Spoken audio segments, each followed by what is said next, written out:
Bonsoir.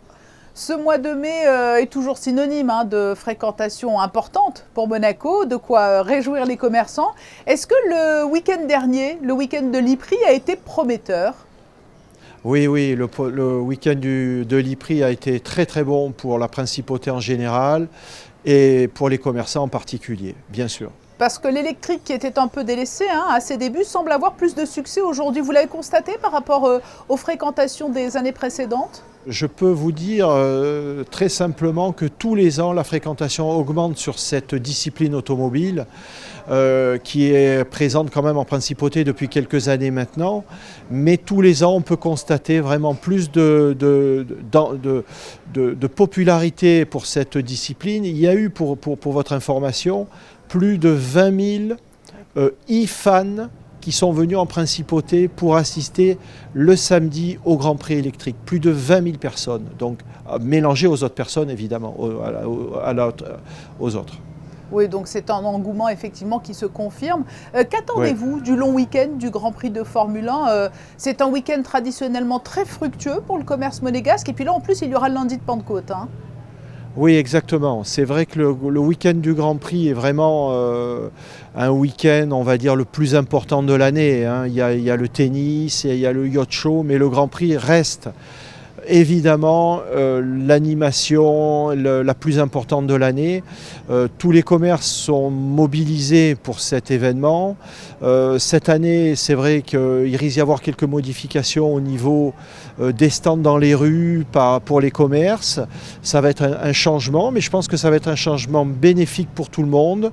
Et bien entendu, pour l'accueil des touristes, pour l'accueil des fans, ça sera que positif. Le cœur de cible sur toute une année, ce sont plutôt des visiteurs voisins ou en tout cas de la région à proximité.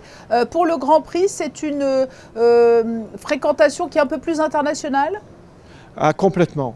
L'année dernière, je vous prends un exemple, on a Pérez, le deuxième pilote chez Red Bull, qui est mexicain. On a eu beaucoup de Mexicains. Ce sont des fans mexicains qui sont venus en principauté pour voir à Monaco. Et puis il faut rappeler quand même une chose qui est importante, c'est la spécificité du circuit de Monaco, qui est unique au monde. Quelqu'un qui vient du Mexique, il va voir les voitures à 20 mètres de lui. Aujourd'hui, on trouve ça plus nulle part. C'est notre force. On a un savoir-faire à ce niveau-là, au niveau de l'organisation. Vous sortez du circuit, vous êtes dans une rue piétonne où vous êtes avec des commerces, mais pas des commerces éphémères, des commerces à l'année. C'est le seul endroit au monde où on trouve ça. Oui, donc une fréquentation très importante attendue. Et puis, il y a un secteur de Monaco, Alexandre Pasta, une zone qui était plus en souffrance que les autres, c'est le Rocher. On voit que le fruit des réflexions des autorités se traduit aujourd'hui dans les faits par un nouvel élan. On ressent cette dynamique ou c'est prématuré ? Ah non, vous avez raison. On peut vraiment ressentir depuis le début de l'année un nouvel élan sur le Rocher. Il faut quand même souligner que le Rocher reste un pôle touristique très attractif pour le tourisme. Pourquoi ? Il y a évidemment la maison souveraine, il y a le palais, nous avons évidemment le musée sonographique et en priorité, les gens veulent voir ça. Après, ils tournent sur Monaco, ils vont à la Condamine, ils montent voir le casino. Mais le Rocher reste évidemment un pôle très important pour la principauté et pour son tourisme. On se réjouit de cette nouvelle dynamique sur le Rocher. Alexandre Pasta, on a appris, et ce sera ma dernière question, il y a quelques jours, que les soldes d'été allaient être avancés en France. Qu'en sera-t-il à Monaco ? Eh bien écoutez, je peux vous l'annoncer, ça sera la même chose pour Monaco.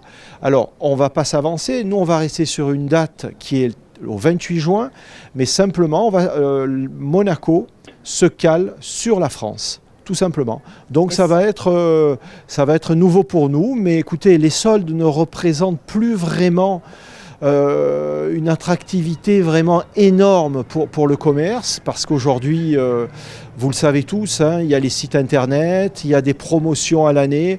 Donc voilà, écoutez, on va être calé sur la France. Des soldes qui débuteront donc fin juin à Monaco. Ça commencera le 28 juin. Merci beaucoup Alexandre Pasta, président de l'UQAM, d'avoir été notre invité aujourd'hui. Merci.